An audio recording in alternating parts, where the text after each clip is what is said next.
advantage of time.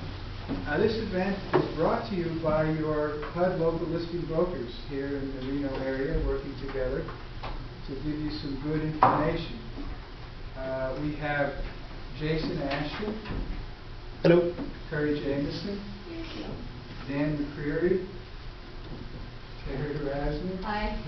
And Teri Farmer, who is momentarily AWOL. She just walked out. She'll be back. We have a good group of speakers. The theme today is HUD property preservation and inspection. We have a good lineup of speakers today. We have Cindy Hoonhout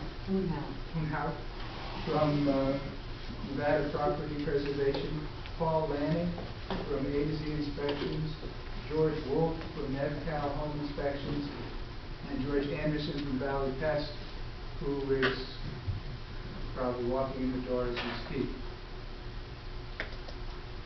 While the subject matter is property preservation and inspection, the real theme here is to give buyers agents and ourselves as listing agents as many tools as we can to close as many deals as we can possibly close, and to know as much as possible which deals not to do because they can't close. So that is the theme, and my questions are encouraged. If the speaker finds that a question is taking a long time to answer or unravel, they may defer it to the end or defer it to a break. But basically, we like this, that's why we call it a forum. We like it to be interactive, and I'm sure our listing brokers will chime in with their questions and experiences and observations as well. And that's part of the benefit to you all. So Cindy, let's begin.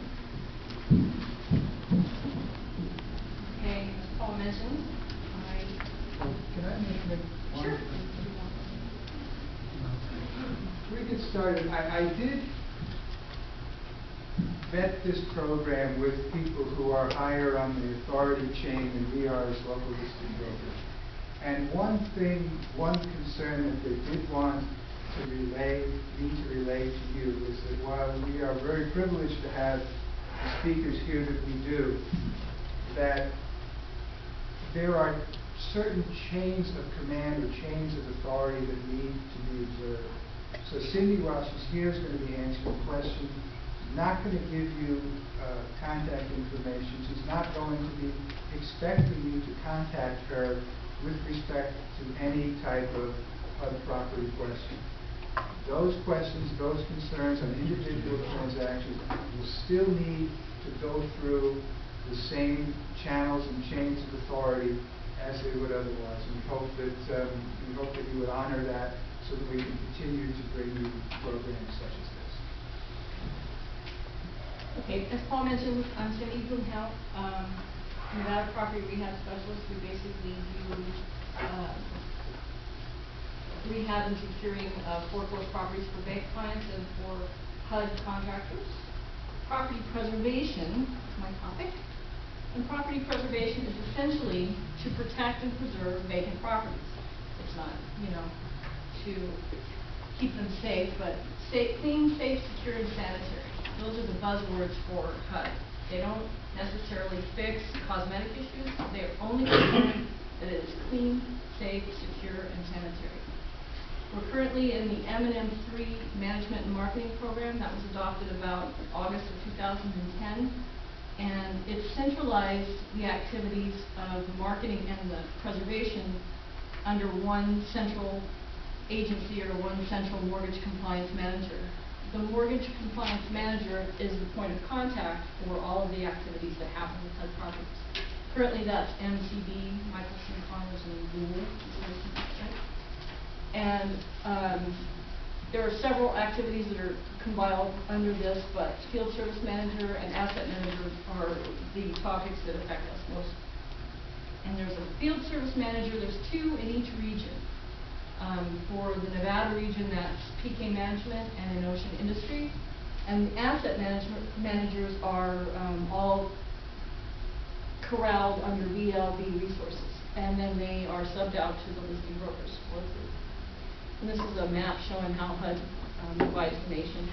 Idaho, Nevada, and Arizona are part of the 1S, and you can see the AM contractors are VLB Resources, and FSM contractors are Notion and PK Management. So each FSM contractor subcontracts to several agencies under them. We work directly for PK Management.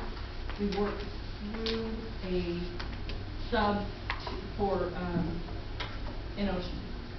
Okay, continuing on with the definitions, you'll hear a lot is the HPIR form, also known as the HIPAA report. This is the HUD property management or property inspection report, and it's a 3-part form that's used to convey the condition of the property at the time that it is taken from the bank and through its process of being cleaned and prepared for marketing, so that when HUD takes possession of it, it knows what kind of condition it was in when the bank gave it back to HUD, and then HUD can say, well, we'll make these changes to it, and then it goes out to be marketed. Conveyance is the transfer of the asset from the bank to HUD, and the goal for everything at the end of the HPIR is that it's in ready-to-show condition. It must be in ready-to-show condition. That doesn't mean there's no defects. It just means that it's clean, safe, secure, sanitary, and marketable. It doesn't necessarily mean it's marketable as an insurable property. You know, there's some issues that you can't get an FHA loan on some properties if there's some issues, but it doesn't mean it's not marketable. The property, while it's in the HUD inventory, has a series of steps that it goes through. Step 0 is when the bank applies for the FHA insurance, and it's given to the NCM, and step 1 is when it's assigned to the FSM in its area. So that gives the FSM then contacts whoever the subcontractors are working for them, and they assign the property to them and say, complete the HPIR. There's 24 hours you have to get the property HPIR form completed. Within that is part 3, which basically covers the cleaning and putting it in ready-to-show condition. We actually have an additional 36 hours afterwards to complete the clean out of the property. But the inspection that shows the condition of the property has to be done within 24 hours. The asset management portion of the steps, the appraisals are ordered at the same time. Once the HPIR and initial services are complete, the property is moved into the step 2, which is, it goes to the asset manager for marketing. And so the listing brokers are assigned the property, and they conduct their initial inspection, I should say initial inspection. Then there's a step 3, which is a staging step that the property can be moved into and out of at any time during its marketing. Say, for instance, during the course of its marketing, we go to the property and see there's a broken window. Then we notify the management company there's a broken window. This property is moved. It could be held off the market during the time that broken window is resolved, or any issue that might affect the property. This can happen at any time, and it's just a temporary holding stage. There's steps 4 and 5, which you don't really see them here because they don't affect what I do too much. But step 4 is a direct sale. So that happens rarely, but it essentially means that the property may be eligible for certain government or nonprofit agency programs within its area, and the asset manager is allowed to sell it. Like, I think Reno Housing Authority probably is eligible, and some of the other ones they can do. So it circumvents the marketing program, and they can scoop it up and get the property before it's actually been exposed to the market. Step 5 is the prior to list step that the AM conducts before the property is in step 6, where it's listed for sale. Now, in step 6, any steps 0 through 5, if there is something on the property that should have been removed, that might have been an item that should have been taken down, like draperies. HUD doesn't like draperies. They don't mind blinds. They don't want draperies because they poke out from the wall, or they hang, or they can fall. Those kind of things should have been removed during the initial services, but if they aren't, they can be removed at any time up to step 6. Once it's at step 6, anything that's there has to stay there, because the AM has identified those as features or whatever, and he's aware of them, so they stay. Step 7 is after the property's been marketed. The it's got a winning bidder, it's under contract, and then it goes through the closing processes. Maybe we can flesh this out a little bit too in terms of kind of how the FHA financing works. FHA insures the loan, so that when a loan defaults, then the bank, which is Skip Bank of America, who underwrote the FHA loan, makes an insurance claim with the FHA, saying, essentially like a car insurance claim. You said you would insure against a default. Well, here's defaulted. We're making an insurance claim. And the FHA says, okay, we'll pay the claim. But the condition that the FHA puts on paying the claim is that the bank deed the property to HUD, which is essentially the umbrella organization for the FHA. So Cindy, that would dovetail in with, you're talking about the initial conveyance. That is the set of circumstances that you're describing when you talk about the initial conveyance. Is that correct? And speaking of that, the conveyance condition standards for the property to transfer from the bank to HUD, it has to be undamaged by any number of natural disasters, explosions, or mortgagee neglect, which I'll cover again more in depth in a second. And it must be in broom-swept and debris-free condition. Mortgagee neglect is essentially not the homeowner's neglect. It's while it's in the bank's custody, it's neglect in that way. And what happens is the bank takes the property through foreclosure, and they go in and they look at the property and they determine what needs to be done to get it in conveyance condition, and they are supposed to maintain it in conveyance condition until it conveys. That means they can't leave the property sitting vacant and not check on it. For instance, there's one property we have now doing a conveyance condition check. We discovered that someone had a party upstairs and set fire to a mattress, and the entire upstairs has been damaged by smoke and fire.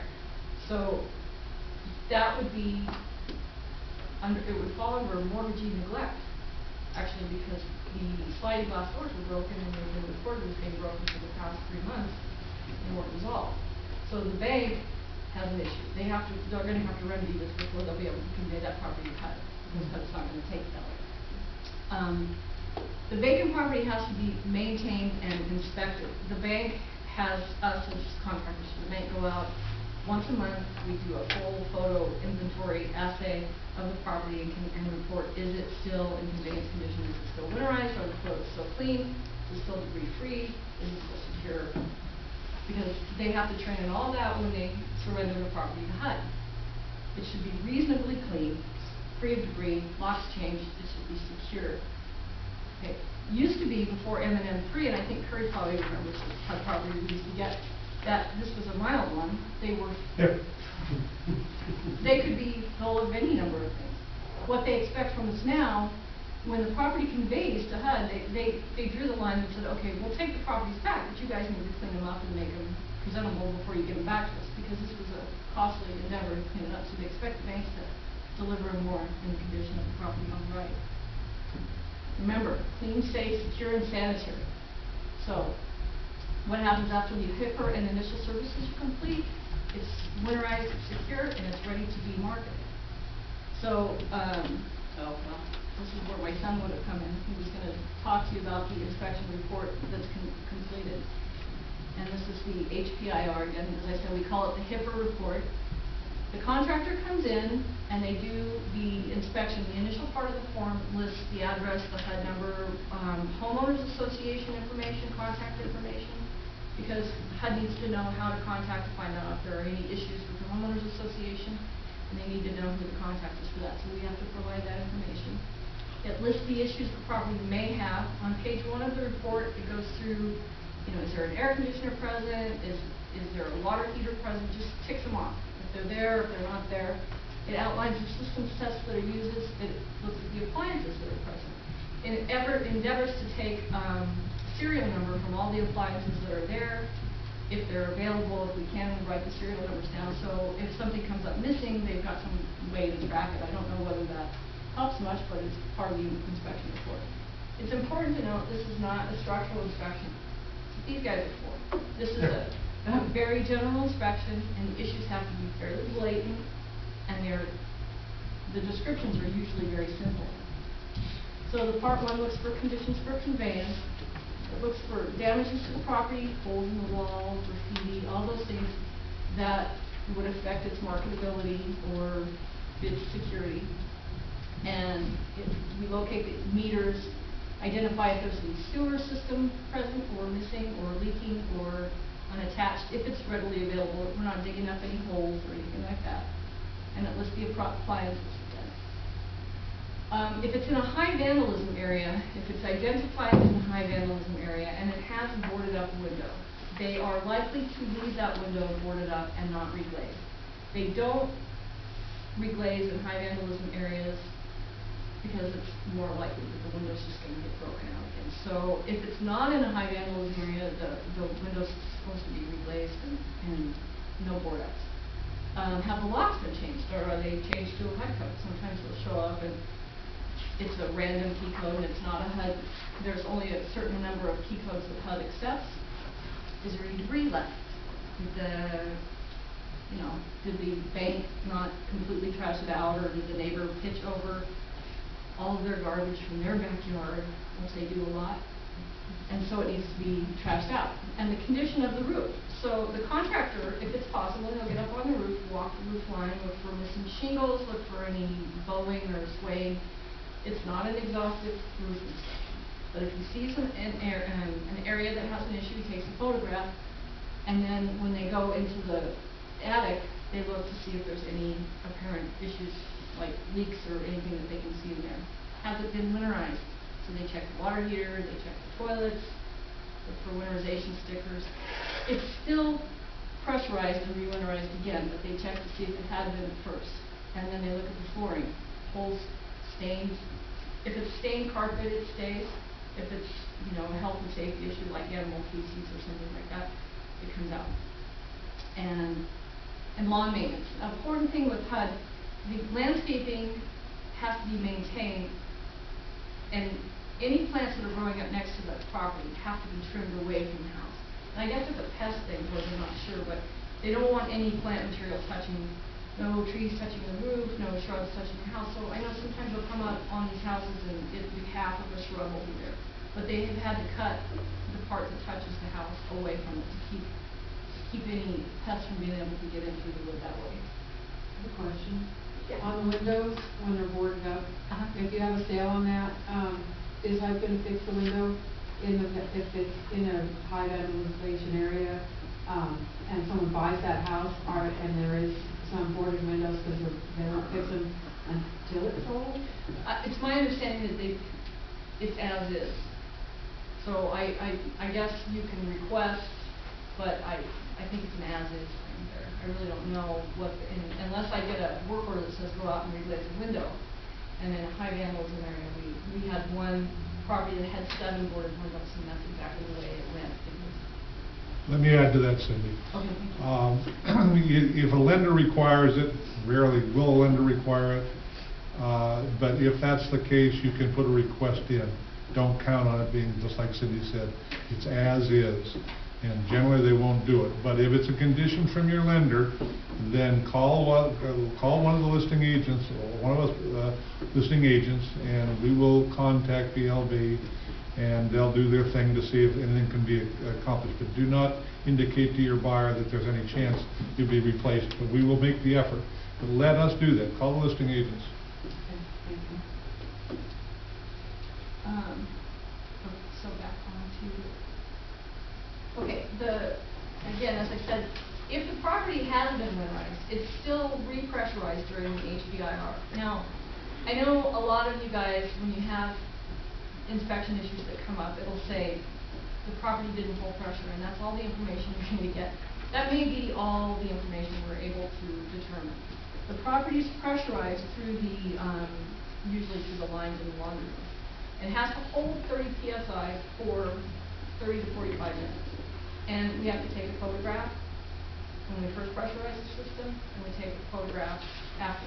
And it should show that the needle hasn't moved. Now, it could have a slow leak. If it doesn't hold pressure, it could be as simple as, the outside faucet's not tight or some minor leak thing. But it could be as serious as there's a crack from a bad winterization in the wintertime. And we really don't have any way of identifying those. He does crawl around, they look, they try to identify him, but if they can't, they just make a note, unable to determine the source of the leak. And that's why the structural inspector is so important, because they come in and look more exhaustively for those kind of issues. Can I just give an example here too of how this can go? At one home where I guess it was the prior homeowner or somebody had removed the water heater and sawed off the pipes. And of course, the buyer wanted to do inspections and turn the water on, and said, no, can't turn the water on. Well, it was pretty evident, although as Cindy said, not a complete certainty, that the reason why the system was holding pressure is that the pipes by the water heater. We requested, attempted, and Curry is right about the way this goes, is talk to the listing agent, and then they'll try to work with DLB. Tried to get a work order to just cap those pipes, and we were turned down. So this can have, there are many implications to what Cindy is saying for a particular transaction. Or in an instant like that too, because prior to conveyance, the bank has us go in, we pressurize the system, we report, we winterize it, we pressurize it, we tested it. If it leaks and we tell them there's a leak in the system, they'll send us back multiple times to try and track this leak down. I mean, it's important to the bank that the property holds pressure. It doesn't mean that, it could be, issues can pop up at any time. There was an REO property that we had that held pressure, did fine.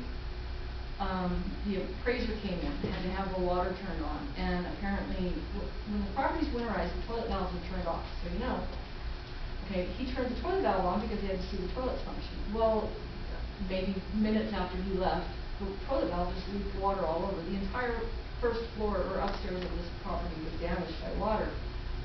He didn't know. Nobody knew. Our monthly maintenance guy went in and he said, this place is soaking wet. So that caused an issue. That property, not a HUD property, but an instance that can happen in a HUD property. So the bank makes every effort to make sure that the property is in good condition. When a water heater has been removed, the bank is actually supposed to have capped those lines. They usually make us run a loop line. So if it's stolen after conveyance, which I saw one recently, that the water heater was tactfully removed and all this copper pipes pulled right out of the wall, there's nothing to do about that. So, anyway, so we winterize, we test the electricity. Now, when we test the systems, we have a 10,000 watt generator that we use. We power up the electricity. We power up the air conditioner. If the motor spins or the light comes on, it's functional. It doesn't say anything about whether it's got enough freon in it, whether it cools the house, whether it's completely functioning. If it lights up, it's considered functional. There's no gas to the property. We have no way of testing whether the furnace makes heat. We have no way of testing whether the air conditioner makes cold. So, and in the wintertime, obviously, you're not allowed to test air conditioners, correct? So it's a basic inspection of what systems are there and how and whether or not they work. The attic and crawl spaces are checked for debris, and the foundation's checked, but it's got to be a pretty obvious issue.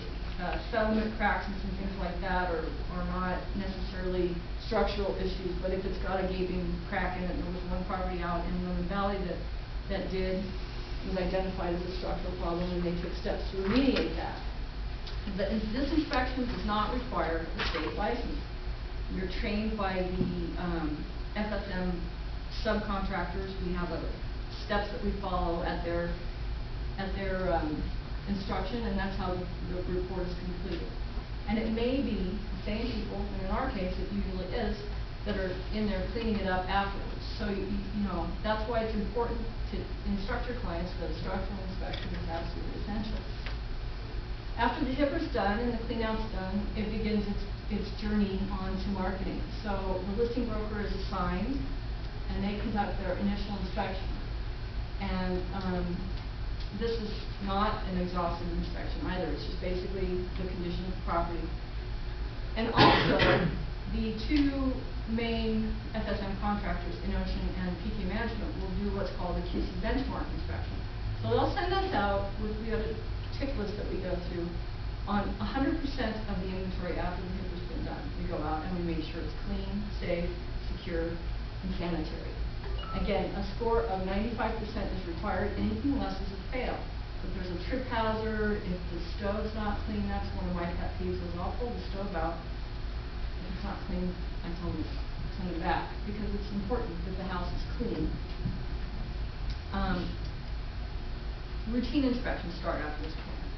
And their routine inspections are conducted on both ends of the spectrum. The FSM and the AM people all conduct routine inspections at least once every 14 days. For the FSMs, it also includes a touch-up clean. You're supposed to wipe down the counters. If there's, if there's something in there up in the crawl space or attic and there's some insulation on the floor, we're supposed to vacuum that up. We're supposed to sweep the property. We're supposed to mop the floors if they need it. We're supposed to maintain them. The lawn maintenance is supposed to be kept up. So they're supposed to keep the weeds down and the plants trimmed away from the house. Randomly, the two main FSM contractors order what's called a quality control spy inspection. So they send us back out to check to make sure the property is in good condition. I have an instance where there was one in Sun Valley. Now, I don't know, a lot of you guys have been in HUD homes and you've seen in this amazing way they board up any kind of an opening. Sheet of plywood, 2 2x4s, carriage bolts through, it's secure. There's a reason for that. This house in Sun Valley had an improperly boarded doggy door. It must have had a big dog because it was big enough for a big kid to get through. I walked in to do a recurring inspection and the place was completely destroyed inside. Graffiti, everything bashed to bits, glass broken. It was amazing. And I said, the improperly boarded doggy door was the way they got in. Just kicked it open, came in and tore the house to pieces. So it was under contract. I called the listing broker and I called the emergency line, and the listing broker was pretty bummed because it would have an effect on whether these people completed the transaction, I'm sure. Okay, so we've already established we've got our 2 inspections going on. The AMs do their inspections, their routine inspections every 2 weeks as well. And okay, some of the stuff you see when you go into a HUD home and you go, okay, why did they do that? This might look like a marketing feature to some. It's a pretty neat swing set. It was in pretty good shape.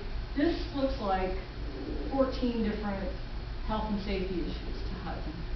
So this is what you saw when it came up. They take it out. It goes. And there has to be a very compelling reason to leave something that some kid can crawl up and fall down on. Now this was a property that had kind of a far step down into the garage from the house. And I guess there's 2 ways to approach this: to build a step, but that step would have required a handrail, or just to keep anybody from using that door. So, not the most attractive thing, but it's an effective deterrent. Nobody goes in through that way. I know when you walk into the house with someone, because I follow you guys around once in a while, and I'll see you've been in, they've got some nice blinds like this. And it's hot, so thoughtfully you'll close the blinds, which is, understandable. If the sun's coming in, it seems kind of hot. Let's close the blinds. The blinds have to remain open or up. Blind cords have to be tied up into a neat little knot at the top. I don't know why the blind cords have to be done. Perhaps some choke on them or what. The reason the blinds need to stay open, if there's a problem with the property, the neighbor calls the police, or if one of us shows there, and you walk up and you can look into the house and see a great distance through, you can tell if there's a bad man in there or whatever, a bad situation. Well, it's safety. It's a safety issue. They need to be able to look into the house and see that it's safe. So, those kind of things, leave them up, please. Toilets, the water's off, so it's always good before you market or take your clients out shopping to make a pit stop every now and then. Because to use a toilet in a HUD property will, it's at least 2 weeks probably before something gets resolved in that and can turn into kind of a mess. So, and it requires the contractor to go back out and take care of that without the benefit of any water. Yeah, they have to, it's not fun, we do it a lot, but I don't know, you'd be surprised what we see, some of these things, but, other issues that come up are rekeying. Now, I know that, you know, most of the time you buy a house, your clients buy a house and they get a key. Well, let's think about it this way. I've probably worked with 15 different subcontractors in this area that have their own crews, that all have HUD keys.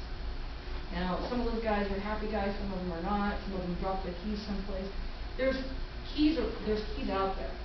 So if you have a client that buys a house, have them rekey the minute they take ownership. They don't want these keys, they don't want these locks on their doors. There's a house right now that I sent back to repeatedly by the bank owns it. This big man is living in it and he's not paying rent, and they make me go into this house to prove that he's still there. Well, the last time I walked into this house, he was in the shower. And my HUD key's still on the front door. So I opened the door, walked in, turned around and walked out, and I said, I'm not going back here until he does get this evicted. He's squatting in the house. Corey and I have had other squatter instances too. So the keys are available. Don't let your buyers end up in a house like that. Well, Cindy, there's another issue too that I know we talked about. Well, the property closes and it's not rekeyed, and well, it's on the routine inspection schedule, so you know, have an We've done that FSA. too. And you live in. We've done that. We've walked into houses and we're going, we own this place now. Oh, it makes good sense. So that's pretty much the extent of us. Oh, these are other issues you'll see. The carpet on the left, torn, not stained, not bad enough to get rid of, but you could catch a heel on that. So one of the contractors will put down red tape, the other one will install a transition strip. Red tape on the ground means trip hazard, please be careful. This is a driveway that had some unevenness on it. They're not going to replace the driveway, they just can't. But they'll have the holes and the imperfections treated a little bit. It lasts long enough for the marketing of the property basically to make the surfaces even and protect them. And that's pretty much the extent of what they do. If you have any additional questions. I have a question. Cindy, there was the handout that we provided with regard to the utility activation. Right. You can go ahead and discuss that, Paul. I've never activated these utilities. All right. Thank you.